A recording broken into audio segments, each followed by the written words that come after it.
So what's the story? Well, I've been thinking, wouldn't it be cool if we were action heroes in our own movie and some bad guys were trying to blow us up, but we managed to escape? Is that a harp I'm hearing? Shush, here comes the clip. It's a climactic cinema cliche. Our heroes are trapped on a boat, and a bomb's about to explode. To escape certain death, they take the plunge. And after a huge kaboom, resurface completely unharmed. So you're wondering whether diving underwater could help protect you from an injury in the case of an explosion. Exactly. Sounds like a blast. The MythBusters are no strangers to shockwaves, testing if they can cushion a fall, Wow, here comes the shockwave. fuse metal, and even make diamonds. But what actually causes one? A shockwave is created when the rapidly expanding gases inside an explosion travel faster than the speed of sound. And it's this shock front that causes a wave of destruction. But can you avoid imminent annihilation by leaping into water?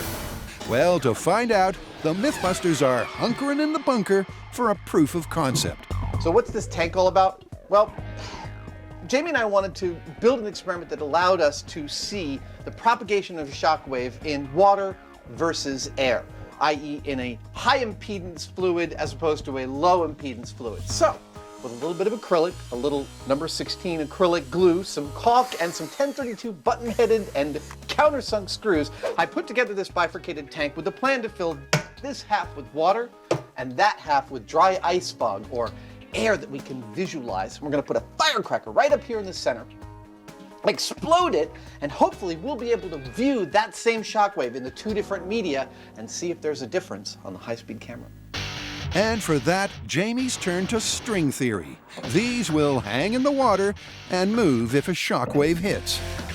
With the tanks filled and a firecracker primed, stand by for mayhem in miniature. Everything's perfect. Ah, I saw the water move. Well, let's see how it looked on the high speed. But a closer look at the high speed reveals not much, actually. I think we need something bigger than this firecracker. I think we do. We're going to juice things up a bit. This little firecracker only has a few grains of flash powder in it. If you happen to hold on to this, it'd give you a nasty little burn and make your fingers numb. Officer Smith, I think we need something a little bigger. Can you hook us up?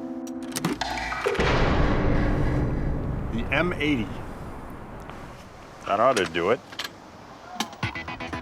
This thing has a few grams of flash powder in it. If you held on to it, your fingers are going away.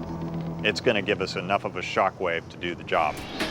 With shockwaves, apparently size matters. Cue the M80. Come on, baby. Wow! That was loud. And interestingly, I saw the fog move, but not the water. Well, let's check it out on high speed. I didn't see much. Did you? I'm seeing the smoke move around. See that divot there? Remember, they're looking for proof that a shockwave behaves differently in water to air. But the shockwaves aren't showing up on the close-up. So for a bigger boom, it's back to Officer Smith. The M1000. Ah, more? About 100 times more. Hopefully that should tie up Jamie's loose threads. Oh, it's getting close. There it comes. Whoa! I think we're going to have seen something. I think so. Oh, did that blow the door open? There's water on the ceiling. That's always a good sign. Yeah. A good sign, but once again the high-speed replay has the same problem. There's no clear shot of the shockwave. It's reacting, but they seem to be reacting differently somehow. Well, they're not telling us what we want to see. I think we're going to have to concoct a different test if we're going to learn whether or not there's a difference between a shockwave in the water and a shockwave in the air. I think you're right. We're done here. Okay.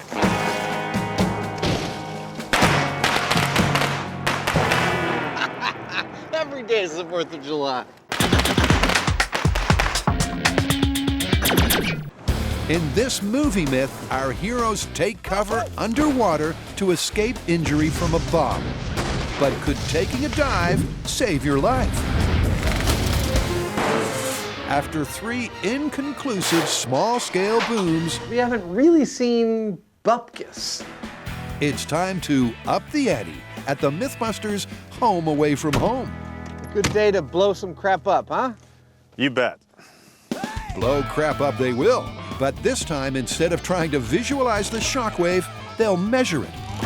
When an explosion happens, it generates a shock wave or a pressure wave, and this wave can cause you physical injury. That's what this whole story is about. Thus, this plumbing equipment here is a matrix for holding together our key piece of detection equipment in this myth, and that is this. An Osico rupture disc, basically a calibrated piece of aluminum foil. When this is properly held in the plumbing and it finds itself in an environment over 13 pounds per square inch of pressure, it will burst, telling you that if you were standing where this disc was, you'd encounter physical injury.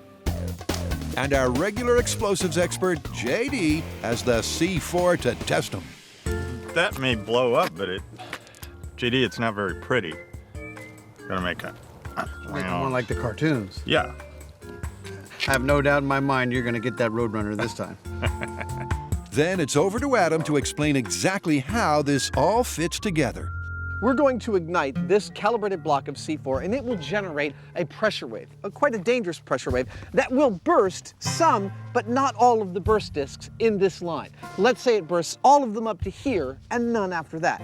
That tells me that this point is the farthest point at which that explosive generates a dangerous, injurious amount of pressure.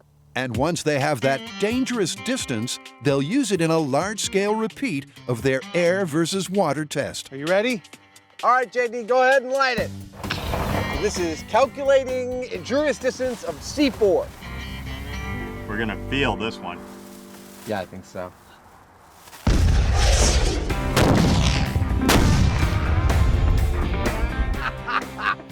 Wow, that was a rush. That'll wake you up in the morning. Let's go check them out. Great, 1 Acme explosion down, and the MythBusters have the dangerous distance data they need. All the way up to here. 10 feet is it then. That's our danger zone. Our danger zone. All right, 10 feet. Now it's time for phase 2. What we want to know is how well an explosion that occurs in the air can make the transition into the water and how potentially dangerous that would be. And to find out, the guys rejig their rig so that for Blast 2, it can simultaneously monitor the effect of the shockwave in air and in water. The MythBusters workout consists of moving around pieces of scientific equipment while thinking about them at the same time, building your body and your mind. All right, let's place these. So what's this test about? It's actually pretty simple.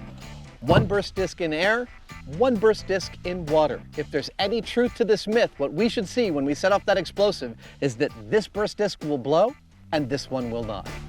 Okay, take it up.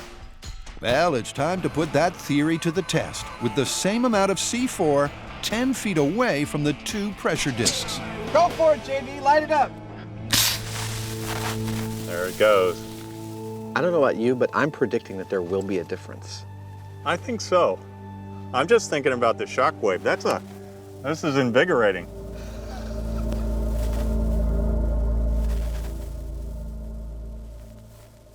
Oh!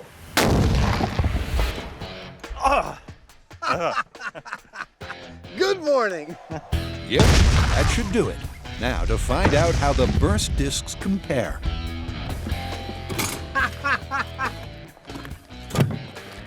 2 blown burst discs, 2 intact burst discs. Nice. That's what I call a result. There might be something to this after all. And a look at the high speed confirms Jamie's suspicions. This high-speed shot tells the whole story. The rupture disc in the open air is burst immediately and clean through, as opposed to the one in the water, which is affected, but only with a ripple and an instant later. Now what this tells us is that the water is actually diminishing the shock wave. It's slowing it down and making it much less powerful. It's looking good for the myth. The water does appear to dampen the shockwave and reduce the risk of injury. But they won't know for sure until they go full scale. So based on this test, I figure we should take tanks of water out whenever we do tests with explosives. You know, get into the tanks. That's a great idea.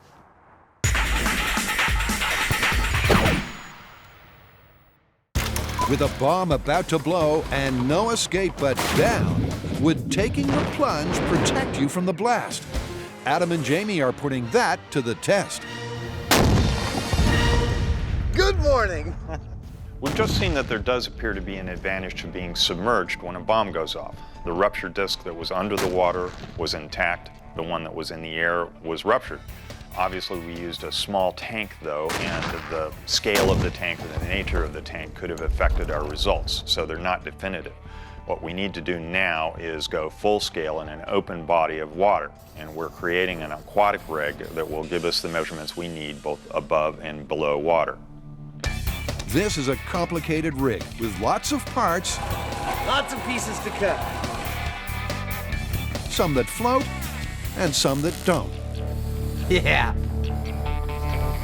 I know it doesn't look like much, but trust me, once this stuff all goes together, you will see that there is a method to the madness. You don't have to take my word for it. Just probably one more commercial break and you'll get to see it all. Well, actually, you don't even have to wait that long. I think that ought to do it. Let's go scuba diving and blowing some stuff up. All right. With the rig flat packed, it's off to location. Gorgeous. Looks like we can put the boat in right here. It's perfect. It's a lovely lake, isn't it? In fact, it's not actually a lake. It's a man-made pit. Pit 232 to be exact, here at Rancho Arroyo Seco. And the fact that it has no wildlife at all living in it makes it ideal for what? Yes, blowing stuff up. It's gonna be a good day. But before they start blowing anything up, they've got to get their rig in position and make sure it floats. It's a dock.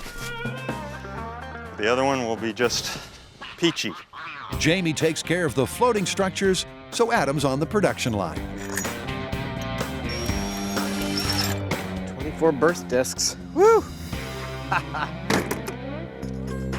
So how are we going to test the myth that jumping in the water can protect you from an explosion in full scale? Well, it all starts with a body of water. And continues with this platform, which soon will have various types of explosives placed right where I'm sitting. For measurement, we're using Oseco rupture discs, and we're mounting them in these things, and they're calibrated for 13 psi, which is our threshold for human injury.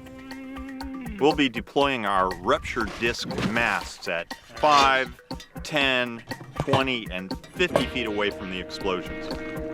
We're going to be mounting these things like so on our floating masts at 5 feet above water. 5 feet under the water and 10 feet under the water. And if the myth is true, if jumping in the water really can protect you from an explosion, we should find that one of our masts has its in-air disc burst, but the ones underwater intact. And for an in-depth result, they do 3 tests with 50 pounds of 3 different explosives, starting with gasoline. We've got 8 gallons of gasoline up there, and what this is going to do is give us a nice big Hollywood explosion. It's going to be a big fireball, but it's not going to have a whole lot of punch to it. I don't think it's going to burst our discs. It's really more bark than bite. The burst discs will be the judge of that. These are the buttons, arm and fire. When I push these, 50 pounds of gasoline on that tripod behind me are going to go boom. Will it demonstrate an improvement to being underwater as opposed to above water? I don't know. Yep, this is cutting-edge science. We know how shockwaves behave in air or water, but no one knows what will happen when the shock front moves from air into water. Will the shockwave enter the water and speed up, slow down, or even be reflected by the surface? Well, there's only one way to find out. You ready? I'm ready. All right. I've had my coffee. Good to blow. With the gas bobbing away on the surface of the lake, Jamie utters those familiar words. Fire in the hole! Fire in the hole! Fire in the hole! And Adam's on the button. 3, 2, 1. Wow! That was a lot. It was. All of our little holders are still in place, but the platform is gone. The pressure wave from the gasoline may have destroyed the floating platform, but more importantly, how did the burst discs fare? Above and below the water at 50 feet, 20 feet, and 10 feet, they're all intact. No ruptures. Burst discs are intact. At the 5-foot mast above water, that perfect record is broken. 5 feet away. Clean through. But underwater, it's a different story. The burst discs are totally intact. Interesting. I thought so. It's looking good for the Myth. At 5 feet, the above-water disc burst, but the ones below the surface remained intact. The gasoline explosion didn't really create much of a pressure wave. It created a nice big fireball. And I have to say that if I was near one of those, I'd want to get underwater because I wouldn't get burned. Indeed, but one shockwave does not a result make. So the MythBusters aren't going to leave it there.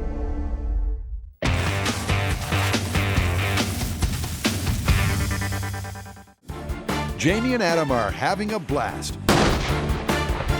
The platform is gone. To find out if a quick dip could save your life. Wow! And now they're amping up for even more boom for their buck. For this blast, we're going to use a blasting agent called ANFO. It's ammonium nitrate, which is basically fertilizer, and diesel fuel. Now, that's going to create a pressure wave moving out from the blast at 4,000 feet per second.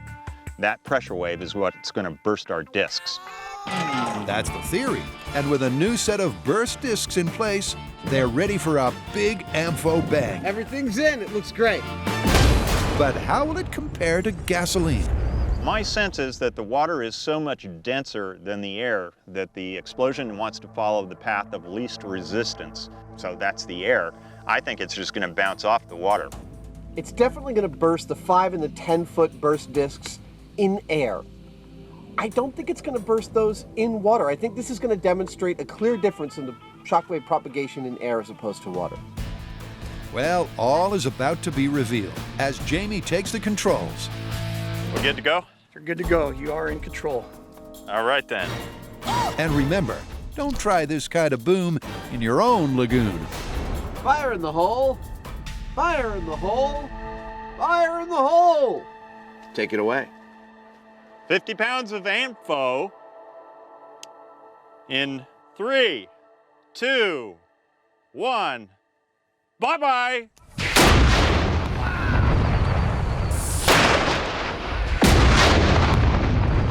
Whoops, 50 pounds of ANFO almost obliterated the rig entirely. It's suddenly become a recovery mission. A recovery mission indeed. But what has the 4,000 feet per second shockwave done to the burst discs?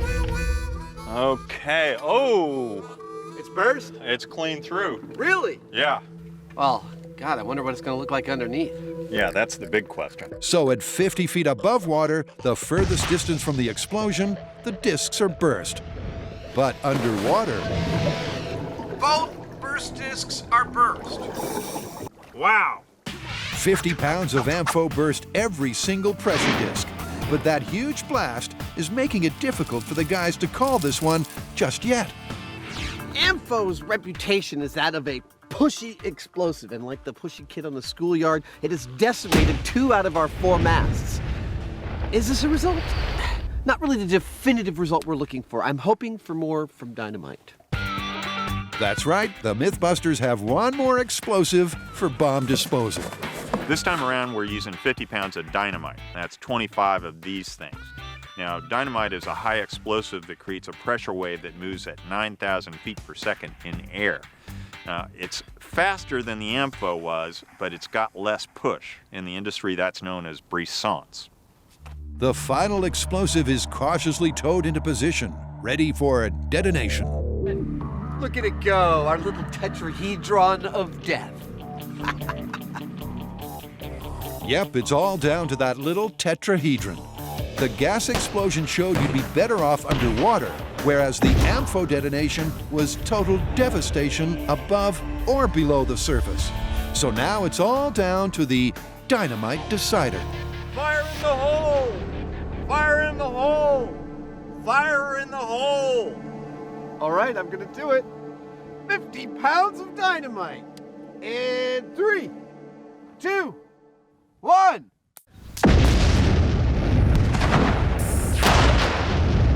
Oh yeah, That was a thud. that was more than the ANFO. The dynamite explosion was, well, dynamite. I only see one of our things left. Yeah. Salvage operation.